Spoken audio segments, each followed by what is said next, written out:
Hello दोस्तों, नमस्कार। मैं हूं दीपक आनंद, आपका अपना चैनल टारगेट एग्जाम मास्टर में हार्दिक स्वागत है। दोस्तों, आज की इस वीडियो में हम लोग बात करने वाले हैं संविधान के एक बहुत ही महत्वपूर्ण टॉपिक के विषय में, और जो कि आपका है मौलिक अधिकार। यदि आप किसी भी वर्ल्ड एग्जाम की तैयारी करते हैं तो जो ये सेशन आज का आपके लिए काफ़ी महत्वपूर्ण होने वाला है। दोस्तों देखिए, मौलिक अधिकार के विषय में हम लोग पीछे भी बात कर चुके थे, यानी मौलिक अधिकार क्या होता है ना, और मूल संविधान में कितने मौलिक अधिकार को रखा गया था। इसमें से एक संपत्ति के अधिकार को बाद में संशोधन के तहत उसे हटा दिया गया। ठीक है, आज यहाँ पे हम लोग बात करने वाले हैं, और जो हमारे 6 प्रकार के मौलिक अधिकार हैं वो मौलिक अधिकार क्या हैं, उसमें किन किन चीज़ों को रखा गया है, एक एक चीज़ों को, एक एक अनुच्छेद को यहाँ पे आज हम लोग पढ़ने वाले हैं। ठीक है, तो फिर आइए शुरू कर लेते हैं। अब जैसा कि देखिए, आज हम लोग पढ़ने वाले हैं यहाँ पे मौलिक अधिकार या मूल अधिकार। इसके विषय में हम पीछे बता चुके हैं, और यदि आप पिछली वीडियो नहीं देखे हैं तो फिर आप लिंक में जाकर के उस वीडियो को आप देख सकते हैं। ठीक है, आइए चलिए हम लोग बात कर लेते हैं। देखिए, मौलिक अधिकारों की जो संख्या है, मौलिक अधिकार को ही हम मूल अधिकार के भी नाम से जानते हैं, और वर्तमान में जो हमारे मौलिक अधिकार हैं इसकी संख्या 6 हो जाती है। ठीक है, इसमें देखिए, पहला जो हमारा मौलिक अधिकार है इसको हम कहते हैं समता या समानता का अधिकार। जो हमारा पहला मौलिक अधिकार है, समता या समानता का अधिकार, उसका वर्णन संविधान के अनुच्छेद नंबर 14 से लेकर के 18 तक किया गया है। अनुच्छेद 14 से लेकर के 18 तक संविधान में इसका वर्णन किया गया है, और इसको हम क्या कहते हैं, समता या समानता का अधिकार। तो फिर इसमें देखेंगे हम लोग कि जो हम ये अनुच्छेद 14 में क्या है, 15, 16, 17, 18, मतलब हम लोग हर एक अनुच्छेद को बारी बारी से स्टेप बाय स्टेप हम लोग देखते हुए चलेंगे। तो फिर आइए शुरू करते हैं यहाँ से। दोस्तों देख पा रहे हैं आप, अनुच्छेद 14 जो आपका है, यानी समता या समानता का अधिकार क्या होता है। सबसे पहले आप बारीकी में आप समझ लें इसको। भारतीय संविधान जो है, भारत में रहने वाले हर प्रत्येक नागरिक को एक समान हक और अधिकार देता है। उसी अधिकार को हम क्या कहते हैं, समता या समानता का अधिकार। भारत देश में रहने वाला हर प्रत्येक नागरिक एक समान है, चाहे वह कोई बड़ा व्यक्ति हो या फिर छोटा हो, एक गरीब हो, मजदूर हो, यानी हर सभी को भारतीय संविधान एक समान समानता का अवसर देता है। ठीक है, अब देखिए यहाँ पे अनुच्छेद नंबर 14 में कहा गया है कि विधि के समक्ष समानता। अनुच्छेद नंबर 14 में कहा गया है विधि के समक्ष समानता।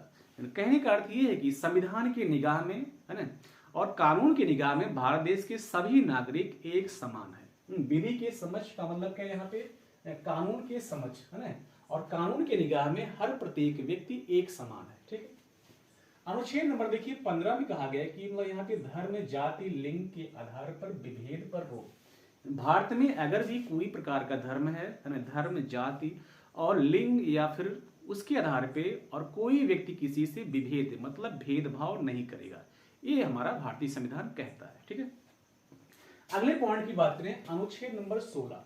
अनुच्छेद नंबर 16 में कहा गया है कि लोक नियोजन में अवसर की समानता। लोक नियोजन का अर्थ होता है सरकारी नौकरी, है ना। इसका अर्थ क्या होता है, सरकारी नौकरी। मतलब भारत देश में रहने वाले हर प्रत्येक नागरिक को एक समान यानी सरकारी नौकरी में अवसर दिया गया है।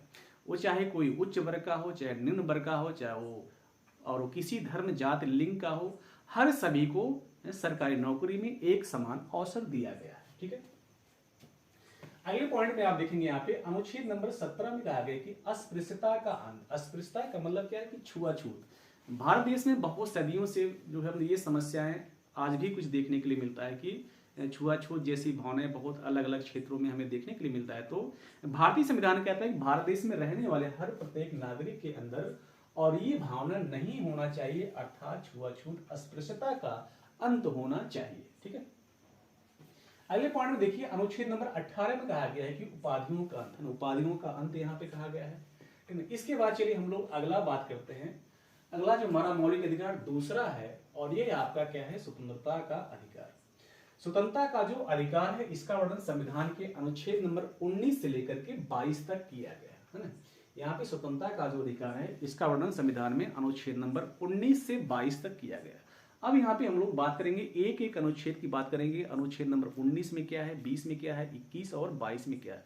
हर एक एक पॉइंट को हम लोग बारीकी से देखते हुए चलेंगे, और ये आपको पढ़ते पढ़ते याद भी हो जाएगा। ठीक है, आइए फिर हम लोग यहाँ पे बात करते हैं, और यहाँ पे अनुच्छेद नंबर 19, इसका जो वर्णन है 19 से 22 तक किया गया है। तो सबसे पहले हम लोग बात करते हैं अनुच्छेद नंबर 19 का।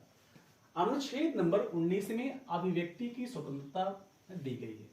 यानी जो भारतीय संविधान है ये भारतीय संविधान हर प्रत्येक व्यक्ति को अभिव्यक्ति की आज़ादी देता है, अभिव्यक्ति की स्वतंत्रता देता है, अर्थात हर प्रत्येक नागरिक अपने स्तर से हर चीज़ों को वह कह सकता है, व्यक्त कर सकता है। ठीक है, इसमें क्या क्या चीज़ें हैं अब यहाँ पे देखेंगे आप। भारतीय संविधान हर प्रत्येक नागरिक को बोलने की स्वतंत्रता देता है, और वह भारत देश का कोई भी नागरिक हो, गरीब हो, अमीर हो, उच्च वर्ग का हो, निम्न वर्ग का हो। ठीक है, और हर प्रत्येक व्यक्ति को और वह बोलने की स्वतंत्रता भारतीय संविधान हमें देता है। उसके बाद यदि हम बात कर लें तो यहाँ पे ऑप्शन नंबर बी में आपका है शांतिपूर्ण ढंग से एकत्रित होने की स्वतंत्रता। ठीक है, और जो है अगर हम चाहें तो शांतिपूर्ण ढंग से हम एकत्रित होकर के अपनी बातों को हम दूसरों के सामने रख सकते हैं या फिर अपनी मांगों को हम बता सकते हैं। ठीक है, अगले पॉइंट की यदि हम बात करें तो फिर ये सभा समूह बनाने की स्वतंत्रता है। भारतीय संविधान हमें सभा और समूह बनाने की भी स्वतंत्रता देता है। अगर हम चाहें कि अपनी बातों को हम एक सभा के माध्यम से रखें या फिर एक हम समूह बनाएं, अपना एक ग्रुप बनाएं, तो फिर उसके भी आधार पे हमें संविधान मौका देता है कि हम सभा और समूह बना करके अपनी बातों को, अपनी विचारधाराओं को, अपनी उपेक्षाओं को हम जनता के सामने हम रख सकें या फिर किसी के सामने हम रख सकते हैं। ठीक है, उसके बाद अगले पॉइंट में आपका यहाँ पे है ना पूरे भारत में आवागमन की स्वतंत्रता है। भारतीय संविधान हमें यह हक और अधिकार देता है कि भारत के किसी भी कोने में, भारत के जो है ये किसी भी राज्य में हम आ जा सकते हैं, और ये आज़ादी हमें भारतीय संविधान देता है। ठीक है, अगले पॉइंट की हम बात करें तो फिर यहाँ पे आपके भारत में निवास करने की स्वतंत्रता। ठीक है, भारतीय संविधान ये हमको हक अधिकार देता है कि भारत के किसी भी राज्य में, किसी भी क्षेत्र में हम निवास कर सकते हैं, और निवास करने के साथ साथ यहाँ पे भारत में आजीविका है ना, आजीविका का अर्थ यहाँ पे है कि रोजगार है। भारत में हम किसी भी स्थान पे रह करके अपना जीवन यापन करने के लिए आजीविका अपना हम कर सकते हैं। ठीक है, अच्छा, इसके बाद देखिए हम लोगों ने यहाँ पे अनुच्छेद नंबर 19 को देख लिया। 19 के बाद अगला हमारा अनुच्छेद जो आता है 20 है ना। अनुच्छेद नंबर 20 में क्या है? अनुच्छेद नंबर 20 में कहा गया है कि अपराध के दो सिद्धि। अपराध के दो सिद्धि का अर्थ ये है कि अगर कोई व्यक्ति भारत देश का नागरिक है, वह एक अपराधी के रूप में हो जाता है या फिर कोई प्रकार का वह अपराध कर देता है, तो उसके लिए भी उसको भी कुछ अधिकार भारतीय संविधान के द्वारा दिया गया है। अब यहाँ पे हम लोग देख लेते हैं उसको कौन कौन से अधिकार दिया गया है। तो यहाँ पे आप देखेंगे अगर कोई व्यक्ति अपराध करता है तो उसे उसी समय के कानून द्वारा सजा दी जाएगी, है ना। अगर कोई व्यक्ति जो है भारत देश में अपराध करता है तो उसे उसी समय के कानून द्वारा सजा दी जाएगी और जब उसने अपराध किया है। ठीक है, अब यहाँ पे हम लोग एक एग्जाम्पल के माध्यम से यहाँ पे हम लोग समझ लेते हैं। मान लीजिए कोई अपराधी है ना, अगर कोई मान लीजिए अपराधी है, वह व्यक्ति अपराध करता है, यह व्यक्ति मान लीजिए ये 2005 में अपराध करता है और 2005 में मतलब ये कोर्ट का नियम था कि अगर कोई व्यक्ति अपराध करता है तो फिर उसे 5 लाख का जुर्माना देना होगा और प्लस उसको जो है ये उसको उम्र कैद की सजा हो सकती है। ठीक है ना। और ये मान लीजिए अपराधी है और अपराधी ने अपराध किया कब? 2005 में, और उस समय नियम था कोर्ट का कि अगर कोई व्यक्ति अपराध करता है तो उसको 5 लाख रुपए जुर्माने के तौर पे देना है और उसको उम्र कैद की सजा हो सकती है। ठीक है, मान लीजिए इस जो है इस अपराधी ने क्या किया? हत्या किया है। ठीक है। अच्छा, अब देखिए हुआ क्या कि और यही अपराधी मान लीजिए, ठीक है, और यह अपराधी मान लीजिए ये अपराध 2005 में किया गया लेकिन वह अभी तक पकड़ा नहीं गया है। वो पकड़ा गया कब? 2015 में पकड़ा गया। ठीक है, और उसने क्या किया है? हत्या किया है। ठीक है। अब ये 2015 में नियम ये हो गया कि अगर कोई व्यक्ति हत्या करता है तो उसको जुर्माने के तौर पे 10 लाख रुपए यहाँ से दिए जाएगा। ठीक है ना। उसके साथ साथ जो है उसको फांसी की सजा होगी, जो हम ये एग्जाम्पल के तौर पे हम बता रहे हैं। ठीक है। अब यहाँ पे कहने का अर्थ ये है कि यहाँ पे कहा गया है कि और उस अपराधी को उसे उसी समय के कानून द्वारा सजा दी जाएगी और जब उस अपराधी ने अपराध किया। उस अपराधी ने 2005 में हत्या किया और हत्या के मतलब ये जुर्म में, और उस समय 2005 का नियम था कि उसको 5 लाख रुपए जुर्माना देना है और उसके लिए उम्र कैद से होगी। और उस कंडीशन में अगर देखा जाए तो उसने जब अपराध 2005 में किया है तो उसके ऊपर ये नियम लागू होगा और ना कि ये नियम जो है ये लागू होगा जब वह पकड़ा गया। अब बात समझ गए होंगे। उसको उसी समय के कानून द्वारा सजा दिया जाएगा और जब उसने अपराध किया है, अपराध करते समय और जब देश में जो है और जो नियम था कोर्ट का उसी कोर्ट के अनुसार जो है उसको सजा दी जाएगी। अब ये नियम बदलते भी रहते हैं, है ना। अच्छा, उसके बाद चलिए हम लोग बात करते हैं अगला, है ना। अगला बी पॉइंट में आप देखेंगे जो है ये गवाही खुद के विरुद्ध नहीं। अगर कोई अपराधी है वह अपने खिलाफ, है ना, और कोई बयान नहीं दे सकता, ठीक है। अब कोर्ट का ये मसला होता है और पुलिस का मसला होता है कि उसके सबूतों को ढूंढे और गवाहों को लाए और गवाह और सबूतों के आधार पर ही हमारा कोर्ट चलता है, ठीक है। तो फिर यानी आप किसी से मतलब आप जबरन गवाही खुद के विरुद्ध नहीं दिला सकते। किसी अपराधी से आप ये नहीं कहलवा सकते कि आप बताओ आपने, है ना, ये जुर्म किया है या नहीं, ठीक है। अगले पॉइंट की हम बात करें, है ना, एक अपराध के लिए एक बार सजा, ठीक है। एक अपराध के लिए एक बार सजा का अर्थ यहाँ पे ये है कि अगर कोई व्यक्ति एक बार अपराध कर दिया और उसे एक बार सजा हो गया तो फिर उसे फिर दोबारा उस अपराध के लिए फिर उसे सजा नहीं दी जाएगी, ठीक है। ये हमारा संविधान कहता है। आगे चलिए यहाँ पे हम लोग बात कर लेते हैं अनुच्छेद नंबर 21, है ना। 19 हम लोग देख लिए, 20 देख लिए, अब आते हैं यहाँ पे 21। अनुच्छेद नंबर 21 में कहा गया है प्राण एवं दैहिक स्वतंत्रता, ठीक है। और जिसको हम जीवन जीने का अधिकार और जिसको हम जीवन का अधिकार भी कहते हैं, कहने का अर्थ ये है कि भारत देश में हर प्रत्येक नागरिक को जीवन जीने का अधिकार है, ठीक है। और यह अनुच्छेद नंबर 21 में कहा गया है। उसके बाद देखिए संशोधन के तहत यहाँ पे, है ना, 21A लाया गया। 21 में संशोधन करके इसी में 21A जोड़ा गया आर्टिकल को, ठीक है। अभी बहुत ही महत्वपूर्ण आपका हो जाता है अनुच्छेद, और यहाँ से आपके कई बार परीक्षाओं में प्रश्न बने हुए हैं, अनगिनत बार प्रश्न बने हुए, ठीक है। हर परीक्षाओं में लगभग पूछ ही लिए जाते हैं अनुच्छेद 21 में क्या है। तो यहाँ देखेंगे अनुच्छेद 21A जो था आपका, ये 86वें संविधान संशोधन 2002 में जोड़ा गया। और इसमें क्या रखा गया, इसमें 6 से 14 वर्ष तक के बच्चों को अनिवार्य और निःशुल्क शिक्षा की व्यवस्था की गई है। भारत देश का जो है वो कोई भी बच्चा है वह वह 6 से 14 वर्ष तक के बच्चों के लिए अनिवार्य और निःशुल्क शिक्षा की व्यवस्था भारत सरकार के द्वारा किया गया है, ठीक है। और यह संविधान में इसको जोड़ा गया। अगले पॉइंट की हम लोग बात कर ले। अगला जो आपका अनुच्छेद है वो आपके 22 में क्या है, गिरफ्तारी के संरक्षण। यहाँ पे आप देखेंगे ये गिरफ्तारी के संरक्षण, है ना। अगर किसी व्यक्ति को है ना गिरफ्तार कर लिया जाता है तो उसके लिए भी कुछ संरक्षण की व्यवस्था किया गया। मतलब उस गिरफ्तार व्यक्ति के लिए भी कुछ अधिकार, हक अधिकार भारतीय संविधान उसे देता है। इसमें क्या क्या है, अगर किसी व्यक्ति को मतलब कोई गिरफ्तार करता है तो फिर वह कारण पूछ सकता है कि आप हमें क्यों गिरफ्तार कर रहे हैं, है ना, और गिरफ्तार करने का कारण क्या है ना। उसके अलावा अगर हम देखें तो अगले पॉइंट में ये 24 घंटे के अंदर न्यायपालिका मजिस्ट्रेट के सामने उपस्थित, है ना। अगर मान लीजिए पुलिस किसी अपराधी को गिरफ्तार करती है तो उसको वह सिर्फ 24 घंटे अपने पास रख सकती है। 24 घंटे के अंदर उसे न्यायपालिका मजिस्ट्रेट के सामने हर हाल में प्रस्तुत करना होगा। इस संविधान का नियम है, ठीक है।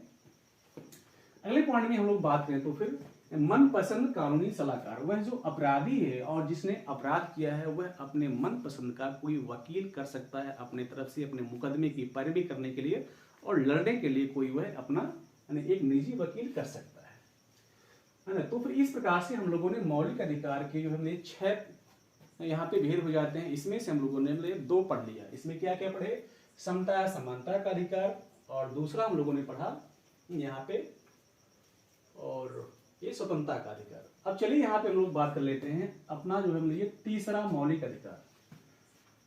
तीसरा मौलिक अधिकार जो है आपका, इसका नाम क्या है, शोषण के विरुद्ध अधिकार। शोषण के विरुद्ध अधिकार, और यदि आपका शोषण होता है तो उसके खिलाफ भी आप आवाज उठा सकते हैं और भारतीय संविधान हमको हक और अधिकार देता है। शोषण के विरुद्ध जो अधिकार है इसका वर्णन संविधान के 23-24 अनुच्छेद में किया गया। तो फिर एक एक करके हम लोग देख लेते हैं यहाँ पे, और यहाँ 23 में क्या है और 24 में क्या है।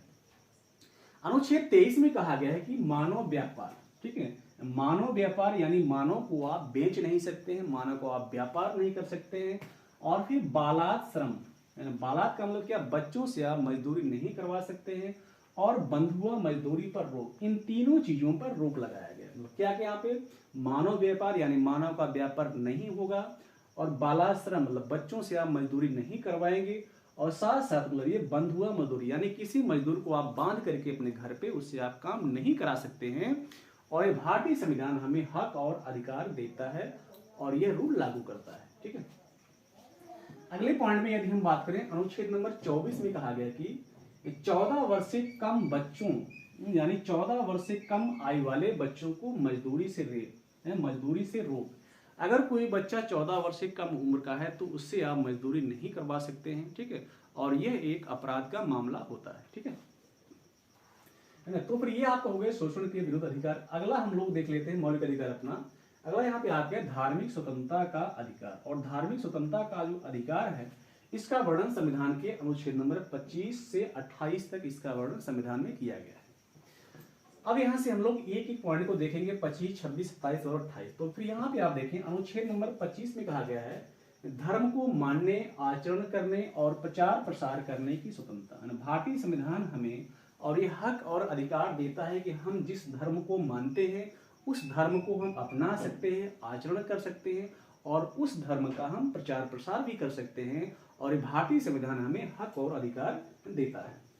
अगले पॉइंट की यदि हम बात करें तो फिर यहाँ पे आपका अनुच्छेद नंबर 26 है, 26, और इसमें क्या कहा गया है कि मतलब धार्मिक प्रबंधन। आप जिस धर्म को मानते हैं उस धर्म के लिए आप धार्मिक प्रबंधन यानी उसके लिए आप संस्था की व्यवस्था कर सकते हैं, उसका आप प्रचार प्रसार कर सकते हैं। उसके बाद अनुच्छेद नंबर 27 की यदि हम बात करें तो फिर यहाँ पे धार्मिक कार्यों को संपोषित करना, यानी आप जिस धर्म को मानते हैं उसके जो है उसके कामों में आप हिस्सा ले सकते हैं, उन सभी कार्यों को आप कर सकते हैं, ये अनुच्छेद नंबर 27 कहता है। अगले पॉइंट की हम बात करें तो यहाँ पे आपका है 28। अनुच्छेद नंबर 28 में कहा गया है कि ये धार्मिक शिक्षा यानी आप जिस धर्म को मानते हैं और उस धर्म की शिक्षा में आप विश्वास कर सकते हैं, उसमें आप उपासना कर सकते हैं, लेकिन उसमें आप उपस्थित होने का भी आपको अधिकार है। अर्थात जिस धर्म को हम मानते हैं उस धर्म में हम शिक्षा का प्रचार प्रसार कर सकते हैं, उस धर्म की हम उपासना व्रत कर सकते हैं, और साथ साथ जो है वहां पे आपको उपस्थित होने का हक और अधिकार भारतीय संविधान देता है। अगला देखिए जो हमारा मौलिक अधिकार है यह आपका है सांस्कृतिक एवं शिक्षा का अधिकार। सांस्कृतिक एवं शिक्षा का अधिकार का जो वर्णन है ये संविधान के अनुच्छेद नंबर 29 और 30 में दिया गया है। अनुच्छेद नंबर 29 में कहा गया है कि अल्पसंख्यकों के हितों का संरक्षण, यह जो आपका सांस्कृतिक एवं शिक्षा का अधिकार है और इसको हम अल्पसंख्यकों का भी अधिकार के नाम से भी हम जानते हैं। इसके अंतर्गत अल्पसंख्यकों के हितों का संरक्षण करने का अधिकार भारतीय संविधान हमें देता है। साथ साथ यहाँ पे अनुच्छेद नंबर 30 में भी कहा गया कि अल्पसंख्यक का शिक्षा संबंधी प्रावधान इसमें दिया गया। अल्पसंख्यक वर्ग के यहाँ पे जो भी लोग हैं वो अपना शिक्षा का प्रचार प्रसार, अपना स्कूल और भी तमाम चीजों को संपोषित कर सकते हैं, और ये अनुच्छेद नंबर 30 के अंतर्गत वर्णित है भारतीय संविधान में, और ये उनका एक क्या है मौलिक अधिकार है। ठीक है, तो फिर इस प्रकार से हम लोग 5 प्रकार के यहाँ पे मौलिक अधिकारों को 5 मौलिक अधिकारों को हम लोग पढ़ लिए। अगले की बात कर लें, और जो आपका लास्ट है वो आपका है संवैधानिक उपचारों का अधिकार। संवैधानिक उपचारों का जो अधिकार है इसका वर्णन संविधान के अनुच्छेद नंबर 32 में किया गया है, और इसका जो मूल काम है यह मौलिक अधिकार का संरक्षण करता है। मतलब जितने सारे हमको इधर 5 मौलिक अधिकार दिए गए हैं ये सभी 5 मौलिक अधिकारों की रक्षा करता है। कौन? तो संवैधानिक उपचारों का अधिकार। इसलिए इसको कई सारे जो है ये विद्वानों ने संविधान की आत्मा भी कहा है। ठीक है, अब देखिए संवैधानिक उपचारों का जो अधिकार है यह मौलिक अधिकार का क्या करता है? संरक्षण करता है, उसका ये रख रखाव करता है, उसका बचाव करता है। और इसके अंतर्गत सुप्रीम कोर्ट और हाई कोर्ट इसी के अंतर्गत 5 प्रकार की रीट जारी करती हैं।